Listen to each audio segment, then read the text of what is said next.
Good morning, students. Welcome to History period of Standard 9. In this video, we are going to discuss the chapter 3 of history, and the chapter 3 of history is Nazism and the rise of Hitler. Why this chapter is so important? This chapter is important because it is a period between the First World War and Second World War. We can say it was the region of the Second World War, because we do find that the difference or duration between the First World War and the Second World War is hardly of 21 years. As we know, people, that the First World War First, 1914 to 18, when the World War II, it was 1939 to 1945. It took hardly 21 years. Why the Second World War took or started so frequently? Because people says, historians says, politicians says that the seat of the Second World War was in the Treaty of Versailles. And what is the Treaty of Versailles? Actually, it was a treaty that was signed with Germany after the end of the First World War. First world war के खत्म होते होते Germany के साथ treaty किया गया था. The two groups of the First World War. One was the Allies. Allies comprises of France, UK, USSR, USA, main power, and they become central power. Germany, Austria, Hungary, Turkey, etc. So these were the main powers, and the Treaty of Versailles that we are going to discuss, it was signed by the Germany and the Allies. Actually, it was a special treaty that was signed. Why this treaty is so important, that we are going to discuss in this video itself. It is said that the seat of the Second World War was in the Treaty of Versailles. Treaty of Versailles was signed on 28 June 1919. Treaty of Versailles was signed on 28 June 1919, and with it, where it was signed at Hall of Mirror. Hall of Mirror,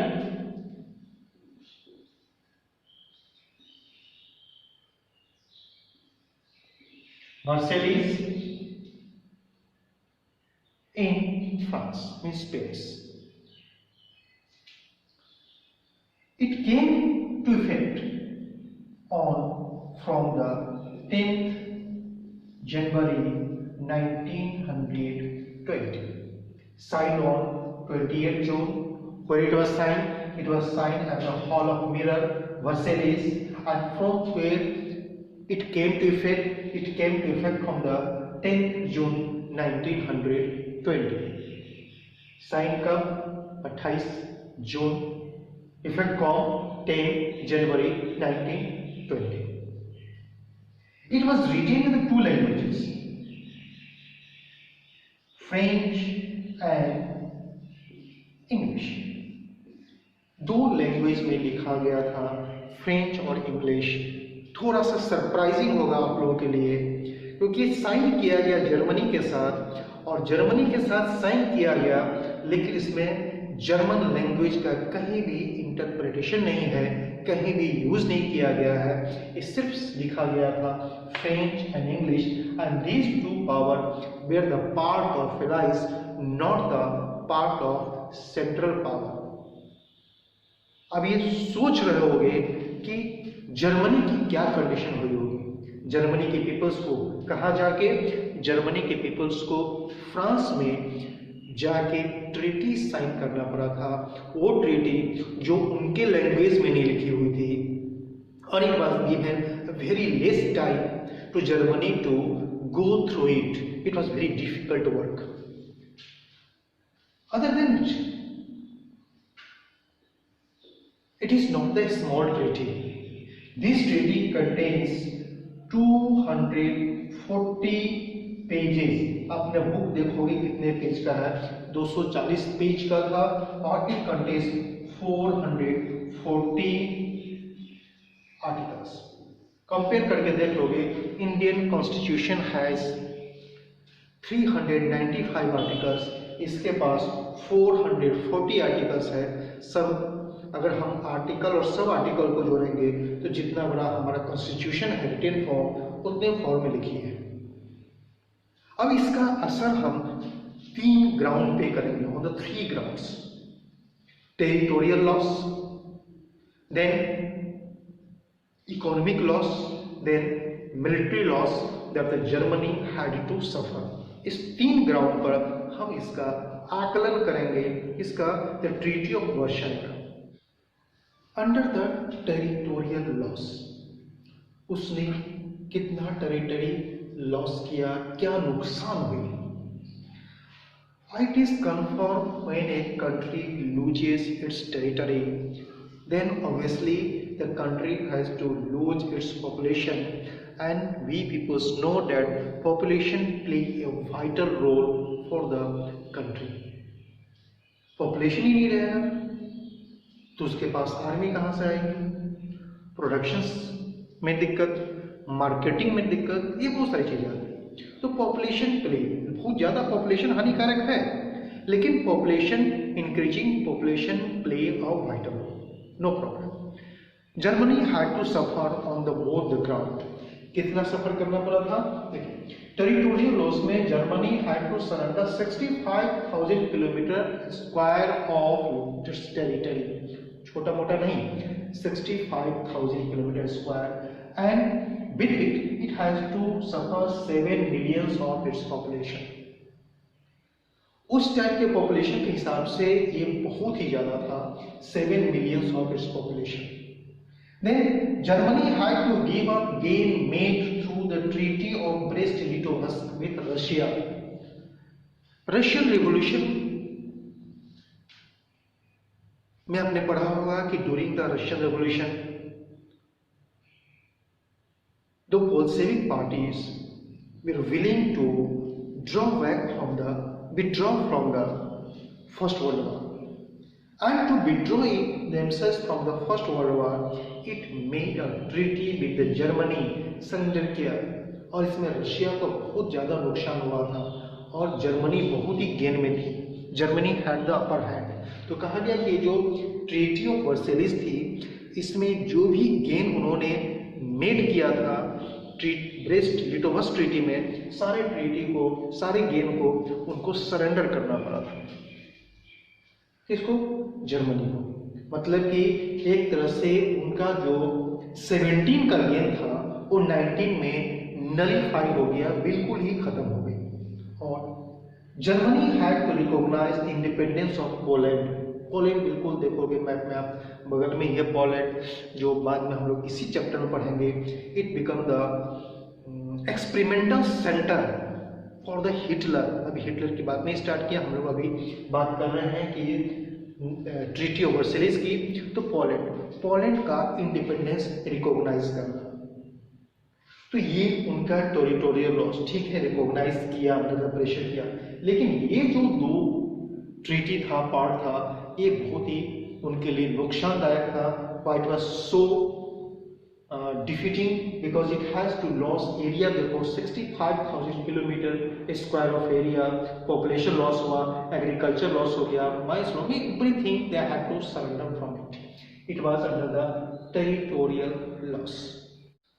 Under the economic loss we discuss, we know that the development of the growth of a country depends on two minerals, coal and iron ore. किसी भी country का जो economic development होगा वो दो बातें पे basically depend करती है, वो दो चीजें हैं, कोल और iron ore. Because iron industries is known as the backbone of other industries. It means economic development के लिए ये नेसेसरी है। अब यहाँ ट्रीटी में देखेंगे कि इकोनॉमिक लॉस में how much Germany had to suffer. अब देखो कितना सफर करना पड़ता है, पता है। Germany had to hand over 26% of its coal. जो कोल डिपॉजिट था उसका 26% उनको हैंड ओवर करना पड़ गया था। किनको? अब सारे बेसिक तो France, Poland, Denmark and Lithuania. ये फ्रांस, डेनमार्क, पोलैंड हो जाएगा। इनको 26% of coal it had to surrender. और कोल का यूज आयरन स्टील इंडस्ट्रीज में भी होता है, कोल का यूज इलेक्ट्रिसिटी जनरेशन में भी होता है।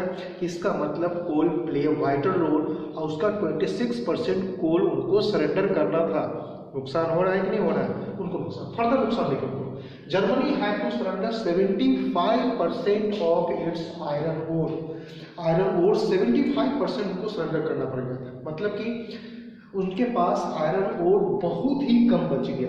अब आयरन ओर नहीं रहेगा तो उनके पास इकोनॉमिक डेवलपमेंट कैसे होगी? इकोनॉमिक डेवलपमेंट, इंडस्ट्रियल डेवलपमेंट कैसे होगी?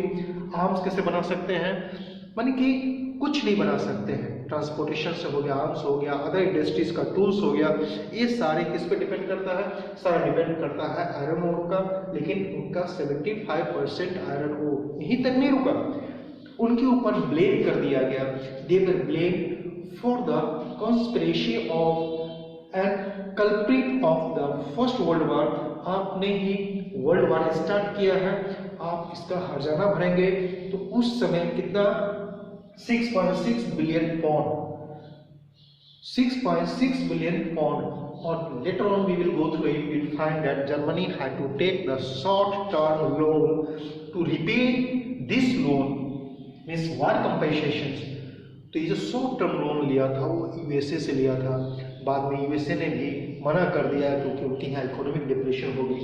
अब ये इतनी सारी loss, economic loss Germany had to suffer due to treaty of Versailles. ये उनका इकोनॉमिक लॉस था। मतलब कि टेरिटरी नुकसान हो गया, आर्थिक रूप से कमजोर कर दिया। और आर्थिक रूप से कमजोर करने के बाद भी कहा कि कुछ ये लड़ाई कर सकता है, तो मिलिट्री लॉस भी हो गया।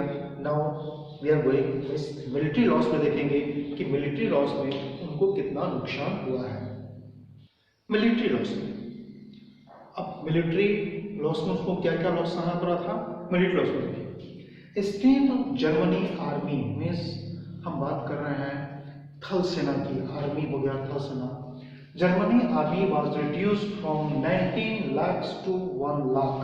19 लाख से घटाकर उसको कहां पर कर दिया? 1 लाख में कर दिया। मिलिट्री नहीं रहेगा तो लड़ाई कैसे करेगा? तो टेरिटोरियल लॉस तो था ही उसके पास, इकोनॉमिक लॉस भी हो गया। अब मिलिट्री लॉस भी कर दिया, डीमिलिटराइज कर दिया। अब डीमिलिटराइज करके इस कंडीशन में ला दिया कि भविष्य में वो कभी लड़ाई ना कर पाए, करे भी तो उतनी स्थिति नहीं रहे कि दूसरे के लिए डेंजर हो जाए। तो 19 लाख कहा कि इसका नेवी और एयरफोर्स जर्मनी का बहुत ही स्ट्रांग रहा है, तो इसको भी कहीं ना कहीं वीक करना है। तो उसको वीक करने के लिए कह दिया कि Germany can not have more than 6 बैटलशिप्स, 12 destroyer and 12 torpedo boats. ये जो डिस्ट्रॉयर और टॉर्पीडो बोट्स है, ये अदर जो स्ट्रीम्स शिप्स हो जाएंगे, उसको जो सबमेरिन हो जाएगा उसको डिस्ट्रॉय करने के लिए यूज होता था। नाम ही डिस्ट्रॉयर कि डिस्ट्रॉय करता था।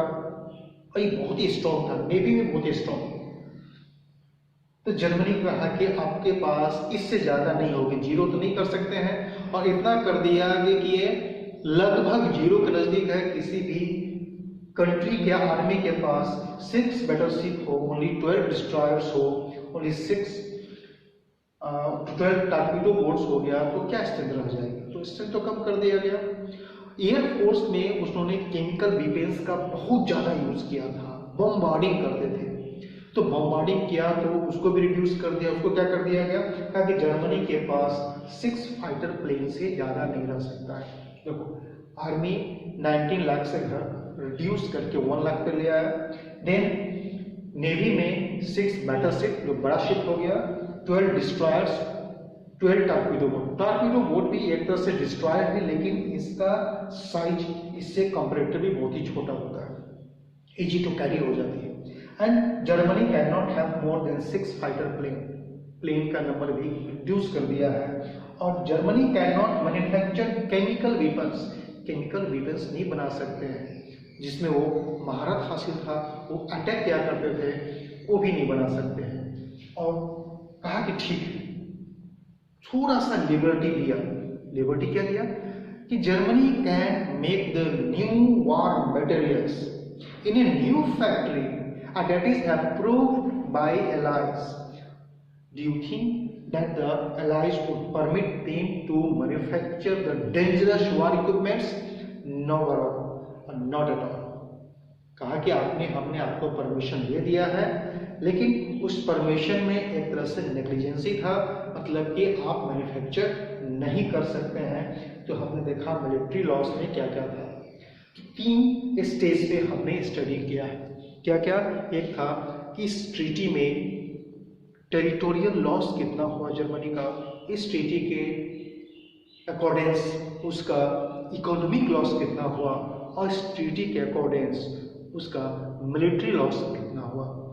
मतलब कि जर्मनी को इस कंडीशंस में ला दिया कि वो जल्दी वो स्टार्ट नहीं करे, वार नहीं कर सकता, रिटेलिएट नहीं कर दे।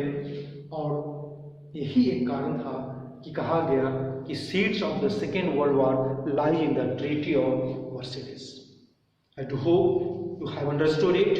Go through this video and try to understand why the Treaty of Versailles is very important. Thank you.